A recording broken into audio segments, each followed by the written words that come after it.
turnover was at about 160 grand when I first met you, and we're now at about 300. So I don't excited know. for you. That's awesome.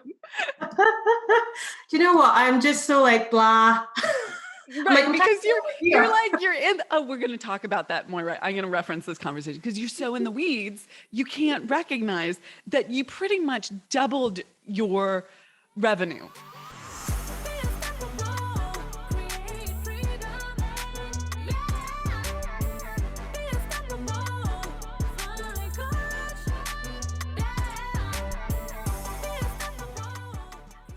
Hello, and welcome to another episode of the Unstoppable Woman podcast. I am super excited to have on this Unstoppable Woman Spotlight session one of my clients, Moira Fuller. She comes from the UK and she has two amazing businesses. There are two channels of income in her world. One is Craftiosity, which is her own subscription box. She's giving me the thumbs up here because I struggle with saying this. This is my own personal challenge in life, is pronunciation. And so I phonetically wrote it down for myself so that I could get it right for the podcast. So yes, thumbs up on that. That is her own subscription box of craft goods that she sends out to amazing people all over the world. Moira, is that correct? Or just Mainly the the UK, some international. Okay, mainly the UK. And she also has a second channel in her business, which is Subscription Box Academy, where she takes people who are building a subscription model and helps them figure out how to do that more effectively and quicker and get to that cash flow in record time. And she takes her knowledge of like feet on the ground, like making it happen, and helps people do that for themselves. So if you're in that world, reach out to her. She's amazing. And we'll put her contact information in the show notes as well. So welcome to the show, Moira. I'm super excited to have you here. Oh, thank you so much for inviting me. Yeah. So the idea you're welcome, by the way.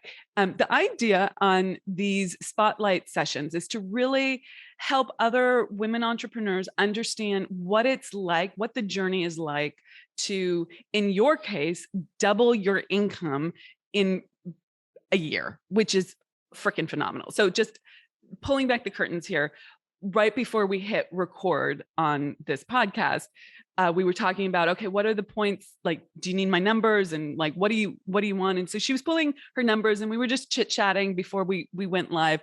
And neither one of us really recognized what she had done already. And can I share? Can I Yeah, look at your face? Because we were so excited. Like last year, her financial year ends July 2020. So her financial year ends, it's end of July. And in 2020, she had made 150K in her financial year. Well, we just wrapped up July and she looked at her numbers and she's made 300K. So she has doubled her income, which is totally phenomenal. So pretty exciting, eh? Yeah, it's great. And it's so interesting because we were talking about this as well. I definitely am the kind of person who's constantly looking to the next thing. So I'm constantly going, okay, what's the next goal? What's the next possibility? Where am I heading next? And it's so easy to not take the time to look at those numbers and go, oh, hey, look what you just did.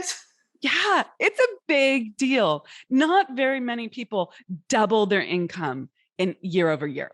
That's extraordinary. That is just totally extraordinary.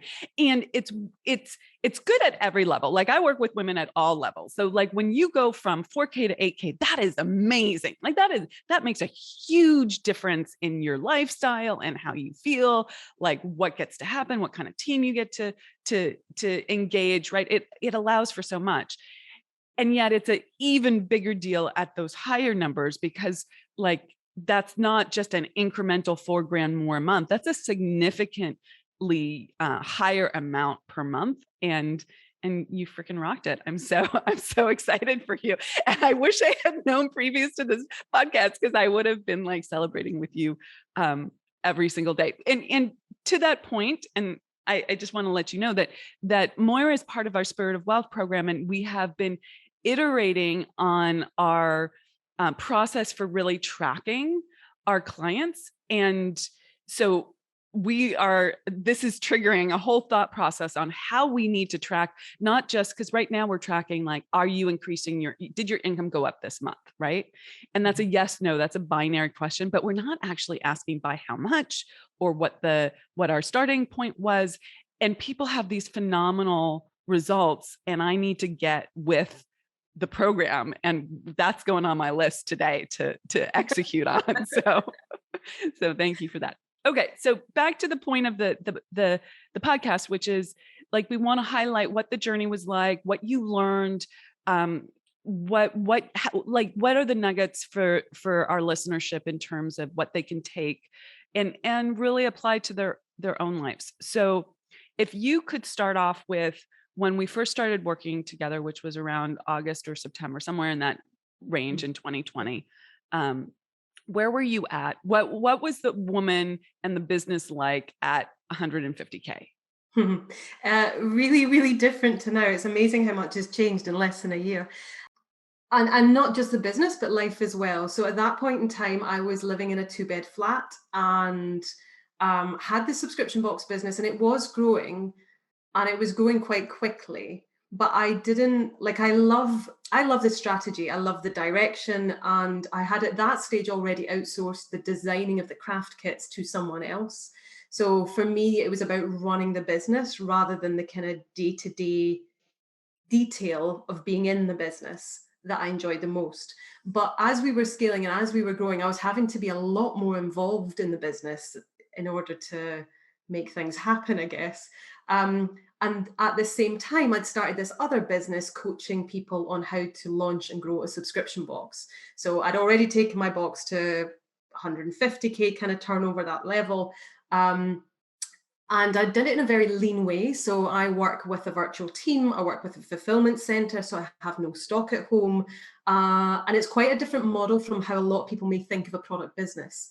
Plus it's recurring income, which is, amazing for a recurring business model, as long as, again, you're doing something that delights your customers month after month. So there were all these moving parts, and I was seriously looking at selling Craftiosity. I had a buyer kind of lined up. We were going through due diligence, creating literally about 60 different documents that they wanted to look through with their legal team, in order to give me space and time to do the coaching, because I was really being called to move into that as the key thing and the key focus going forward. So when I first met you, we had a chat about that. We were like, don't sell the business. It was so clear to me. I was like, no, Moira, like we just need to figure out the operations side of things. Yeah, but please go on. Yeah.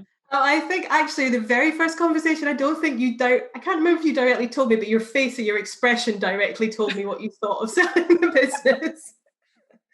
And then the business kept growing, and because it had that rapid growth, this is for the craft subscription box, because it had that rapid growth, it just meant I could outsource much more quickly, and then that gave me the breathing space I needed to enable me to spend more time on the coaching business. So that was huge. And then we started, like you had your summit in November. I really took to heart the idea of who is the woman who. And that really changed my thinking on how I show up and what I did and how I saw myself and how I spent my time. And everything started moving around that. So let's pause right there. So explaining what that means. Who is the woman who? One of the things that I teach is who is the woman who has already achieved what your big vision is, your desire is, your big scary goal that you don't know that you can achieve, but you really want. Who is that woman? Because you need to start being that woman now, not later. And because then all the ideas, all the opportunities, all the actions that will come to you at that level of awareness, not the level of awareness that you are now. So you have to put yourself in that place. And it's a really powerful exercise. Okay, so please continue. Yeah, no, and on that, actually, I had heard before this idea of who do you need to be, not what do you need to do. That, if you're looking at your growth and so on, and you're like, what do I need to do? It's like, no, who do you need to be? So I'd come across that concept before, but it never dropped in for me. With you, I understood, like, you gave me a way to actually understand what that meant. And that for me, it was very much incremental. It was just a continual pushing at that growth edge of, okay, and how does she show up now? And how does she show up now? Because when I'd heard it before, it sounded quite abstract, almost like, who do you need to be? And it's like, well, I have no clue because I'm not that person. And I don't know anybody else who's done exactly what I've done. So I learned through you how to actually make that happen. So thank you for that. You're so welcome. And what has been the direct result of stepping into that woman? How do you connect the dots on that? In what way? Well, Like if the you were results starting to or? say, I started to think from this level, can you, sometimes it's a little bit nuanced or not specific, but I bet there are some specific things where you go, I started to think of myself like this, and then I started to do these things and it had this kind of result. I think that's helpful for people. Yeah, okay.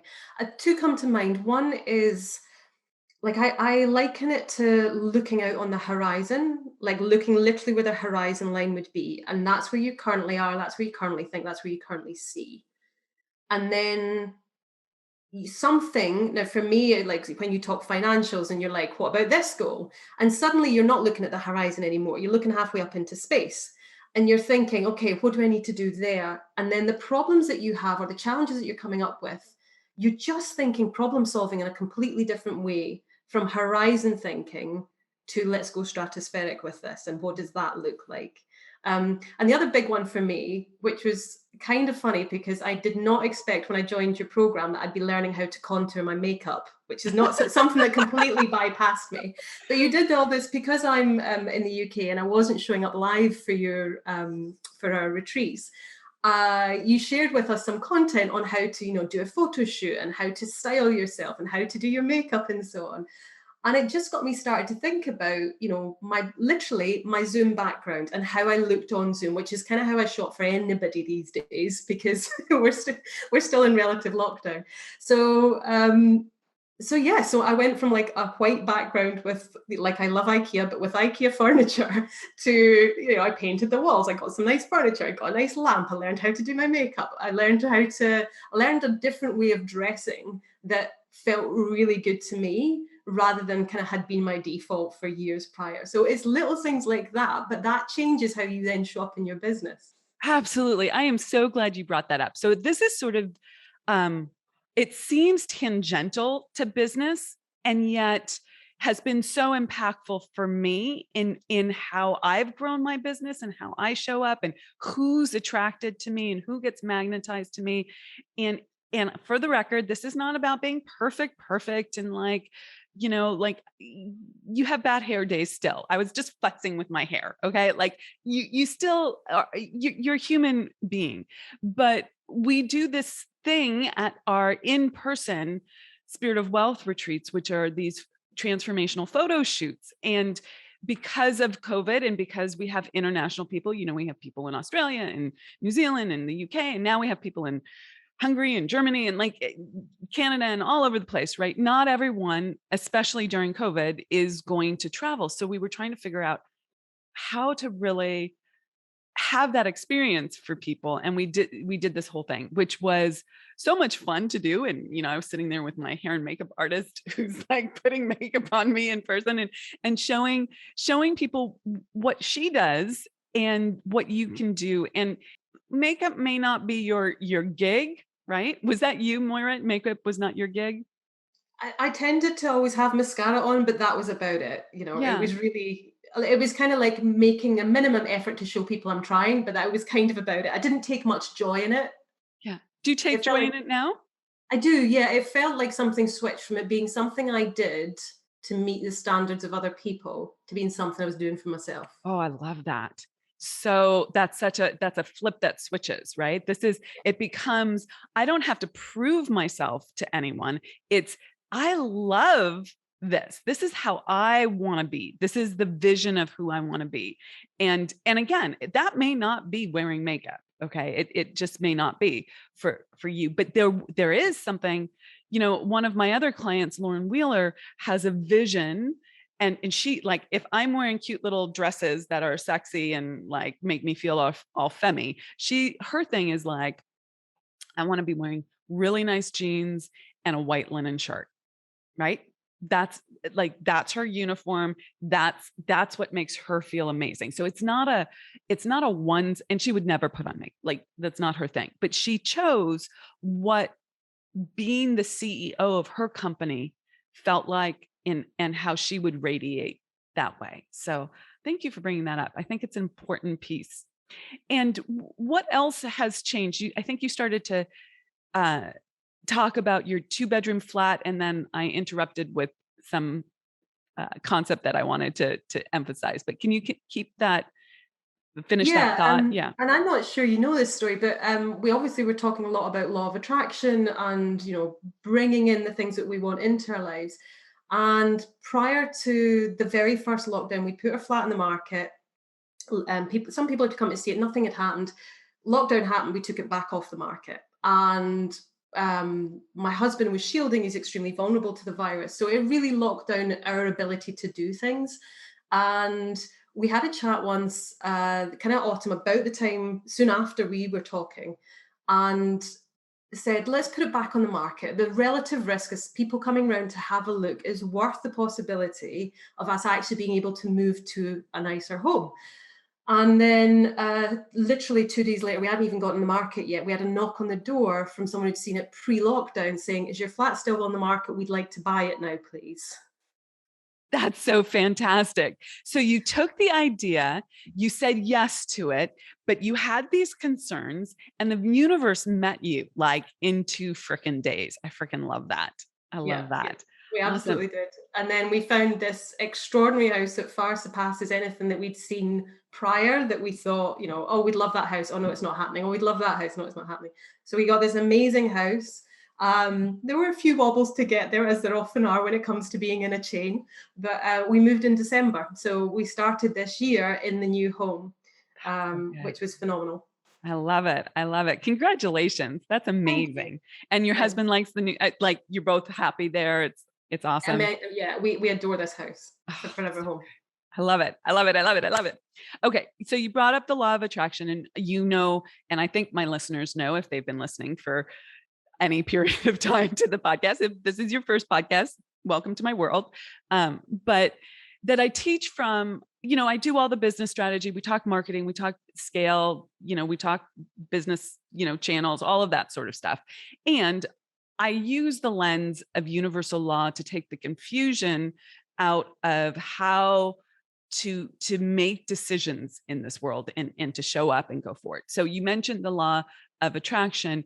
Are there other laws that you personally have learned and started to apply that have really made a difference for you? Yeah, definitely. I think if I just speak briefly to the laws, though, I was aware of them, but I think it's only been again through doing the work in Spirit of Wealth that I've really taken them in. Like I was aware of them in a kind of slightly Dana Scully way, slightly like I'd like to believe that this is possible. But I certainly believed it from the point of view of whatever my belief system is, I will take nuanced, super subtle actions in the direction of that. Mhm. And so therefore what I believe and what I'm calling in, even if it's simply through my own ability, is going to change depending on how I approach situations. And then things like the house have happened where there's no way that I had an direct influence on someone knocking on the door 2 days later. That's something special that's happening there. But the one that comes to mind is the law of polarity. So that when things are challenging, both in terms of where you think something might go one direction and then it doesn't, and it brings you up a little short, or the kind of small things that might happen on a day that could niggle you, is looking for the other side of the coin and looking for the gift in the situation. Yeah. And I use that all the time, all the time. Yeah. It refocuses you. So you neutralize the negative influence or the negative experience. It's not that it's not there. Everything is here and it's here now, right? Everything, the good, the bad, the ugly, all of it. Okay. The ugly and the great. Like we can make this life, this experience as good as we want or as bad as we don't want. Okay.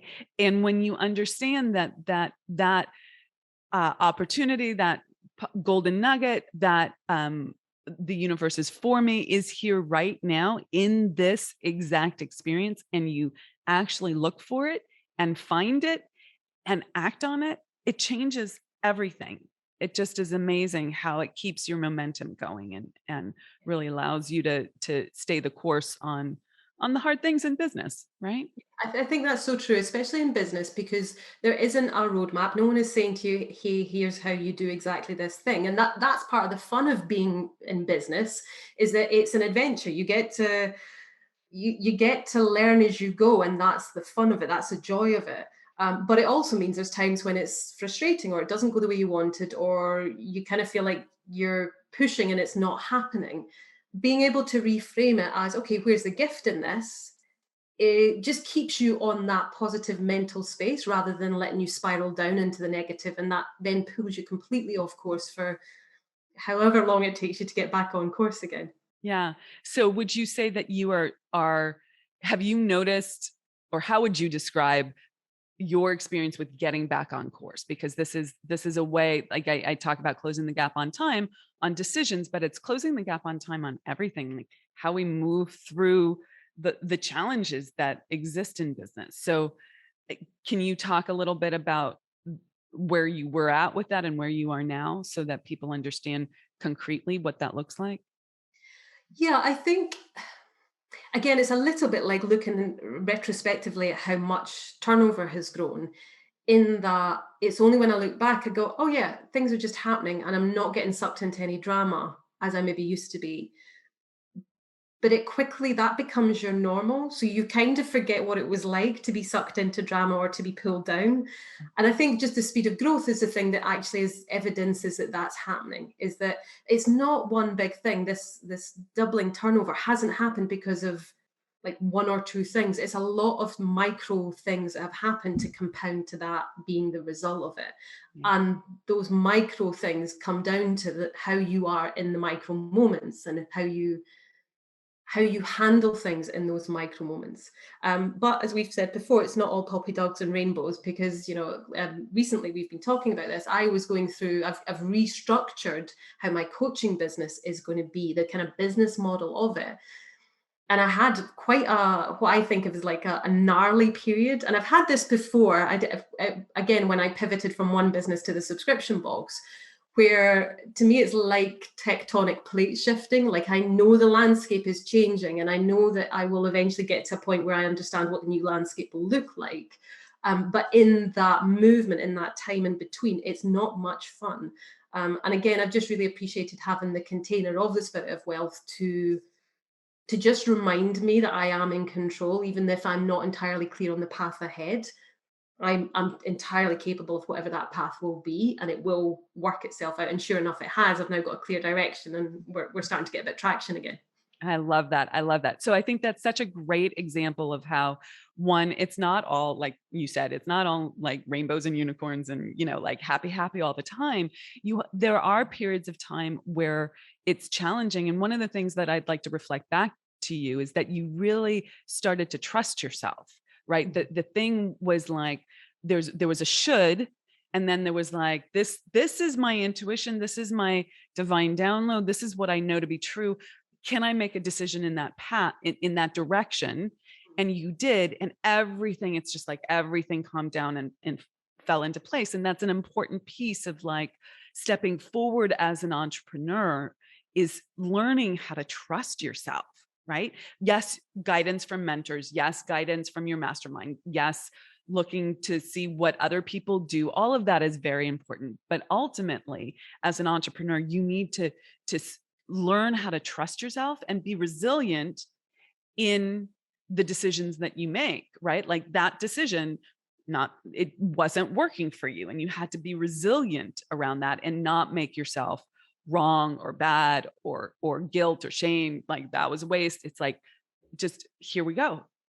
This is the new direction. And that makes all the difference in the world, as is, evident in your financial numbers, right? Which is incredible. There's something else I wanted to ask you about around the subscription box. Oh, when you mentioned being in the Spirit of Wealth and, having that support, I think that's a big well, obviously it's my program, so I think it's a big deal. But from your perspective, could you share what it's like to have that community? Because so many women in business are trying to do it.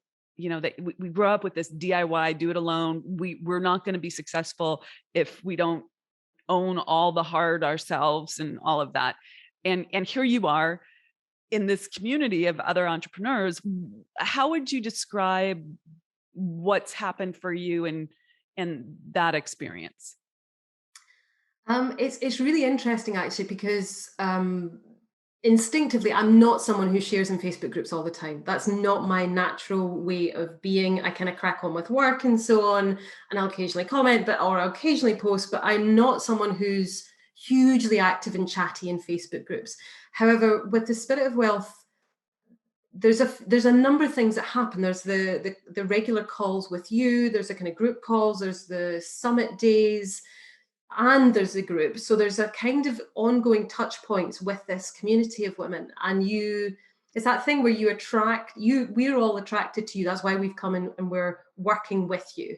And because of that, we're all doing very vastly different things. We all have vastly different life experience, but there's a similarity of attitude to the world across these amazing women. So it does feel like a sisterhood. It's something that I remember the first time I heard it was like, ooh, because I'm an only child. So I was like, ooh, sisters, this sounds nice.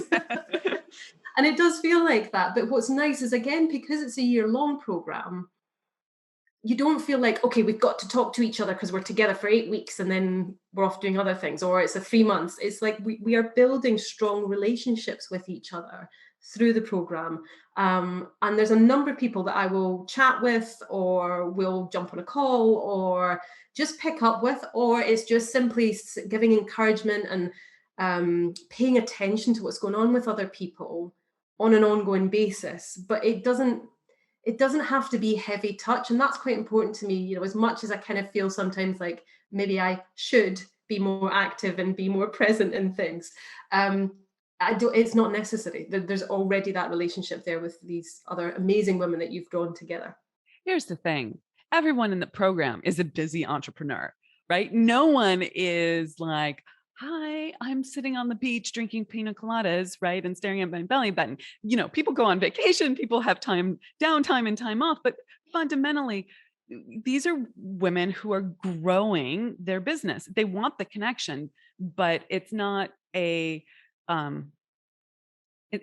is what it is, right? So we absolutely respect that. We create the container for it, and there's so many touch points. And I think the calls and how we facilitate the conversation on the calls, and also the retreats, right, where we do the deep work, allow the connection and the vulnerability. And what I've seen year over year is that people stay in the program year over year, but also that these are friendships for a lifetime, right? They don't, they go beyond, like, this is just the seed, right? It goes beyond this program. So awesome.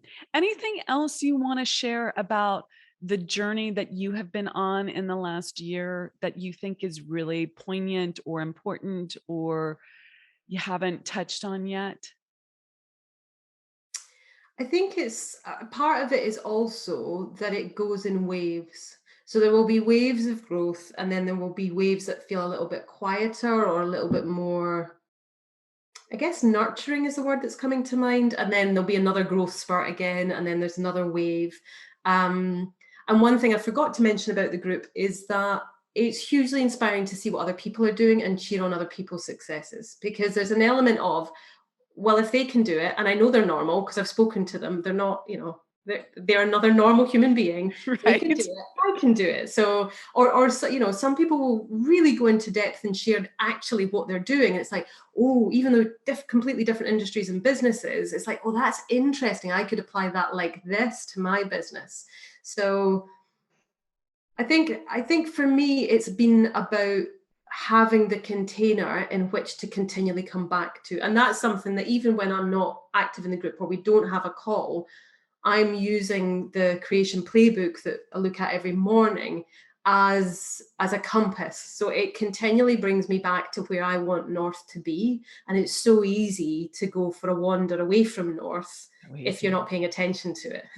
Yeah, it's amazing how easy, right? Yeah. So amazing. So I'm happy to hear you're using that every morning. I do too, right? It is my toolkit, and I walk that talk.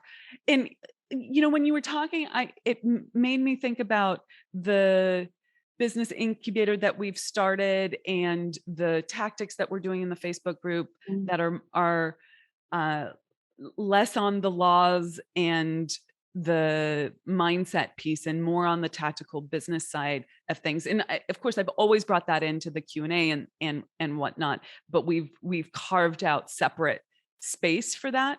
Can you speak a little bit to how that has been instructive, if it has? I'm open to the fact that it might not be, but it's a new thing that we have very consciously created in the program that we've just ramped up in the last month, really. So the incubator calls are amazing because and with those, it's basically spotlighting one business going through a particular challenge or so on.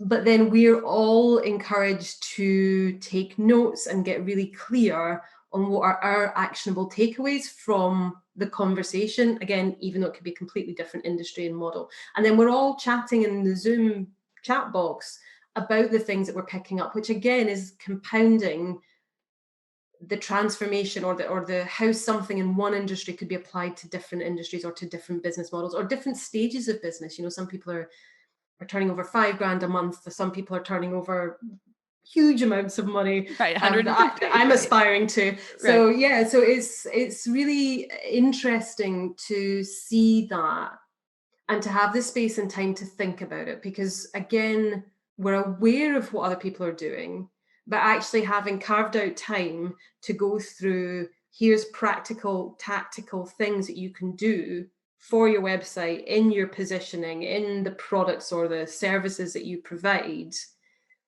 really helps you get clear on what you want to do next for yourself. And then obviously you kind of take those elements into your creation playbook and setting your 30, 60, 90-day goals.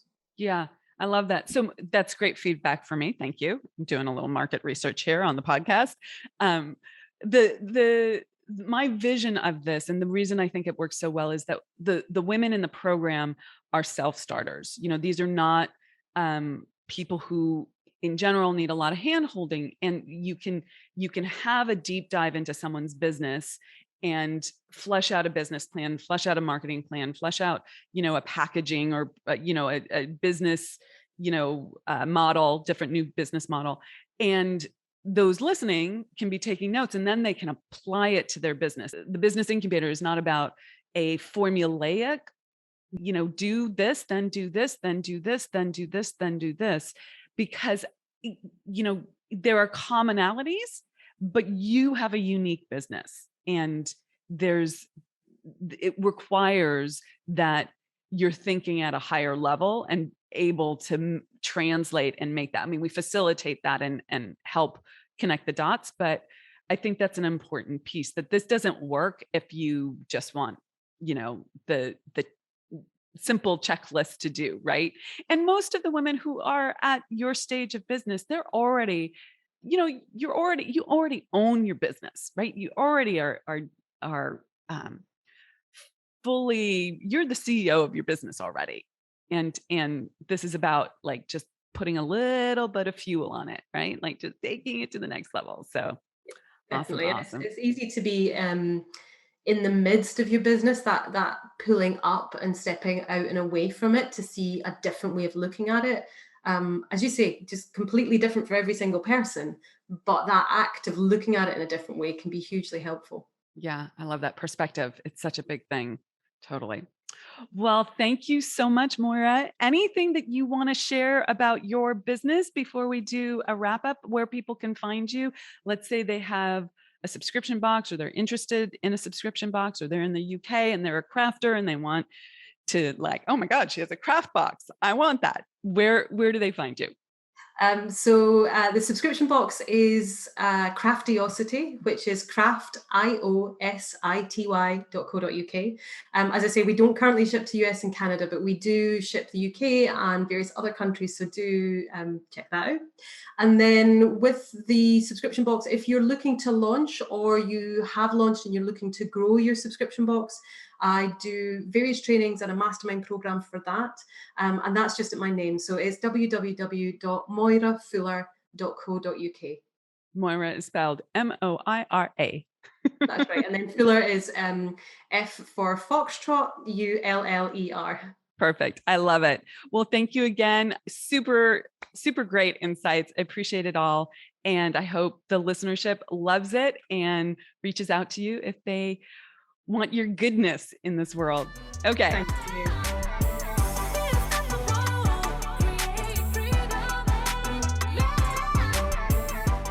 Hey there. I hope you thoroughly enjoyed that episode. If you're ready to take it to the next level and want to make your income breakthrough, then I am personally inviting you to join us at the Unstoppable Woman Income Breakthrough Summit. It is happening November 5th, 6th, and 7th.